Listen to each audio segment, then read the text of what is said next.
इसी बीच एक बड़ी खबर है मैनपुरी से, जहां निर्माणाधीन मकान का लेंटर गिरने से बड़ा हादसा हुआ। लेंटर के मलबे में कई मजदूर दब गए। हादसे में एक मजदूर की मौत की जानकारी मिल रही है। तो 8 मजदूरों को रेस्क्यू किया गया। ये तस्वीरें आप देखिए, लेंटर गिरने की वजह से देर रात ये हादसा हुआ। अंधेरा होने की वजह से रेस्क्यू में भी कई चुनौतियां रही।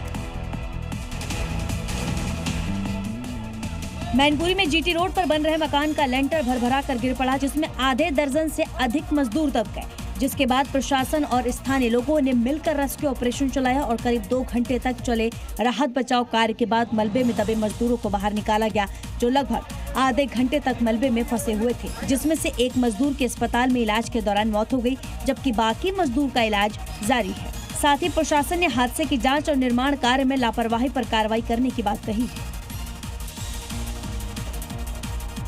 उत्तर प्रदेश में एक के बाद एक अवैध मस्जिद मजारों का नंबर आता जा रहा है। पहले काशी में 200 साल पुरानी अवैध मस्जिद जमींदोज की गई, तो बुलडोजर का जो रुख है वो संभल की तरफ मुड़ चुका और अवैध मजारों और 6 कब्रों को मलबे में तब्दील कर दिया गया,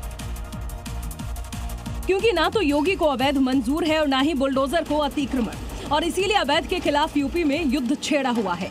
अब इन 2 तस्वीरों को ही देख लीजिए। कार्रवाई से पहले अवैध मजार और एक्शन के बाद मलबा बन चुकी मजार। दरअसल संभल के कोना गांव में ग्राम सभा की 6.5 बीघा जमीन पर अवैध कब्जा किया गया और फिर अवैध मजार और 6 पक्की कब्र बना दी गई, जिसकी शिकायत के बाद जांच की गई, जिसमें सब कुछ अवैध पाया गया। इसके बाद योगी सरकार के बुलडोजर ने अवैध मजार को खंड खंड कर दिया।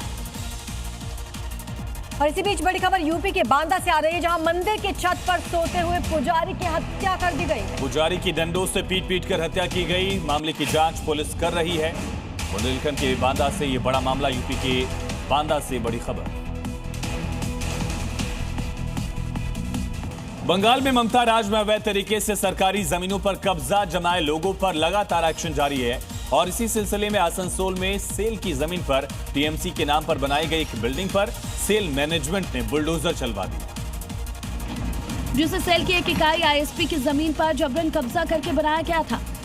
ममता सरकार में भी इसे लेकर शिकायतें की गई थी, पर पुलिस प्रशासन ने तब आंखें मूंद ली थी।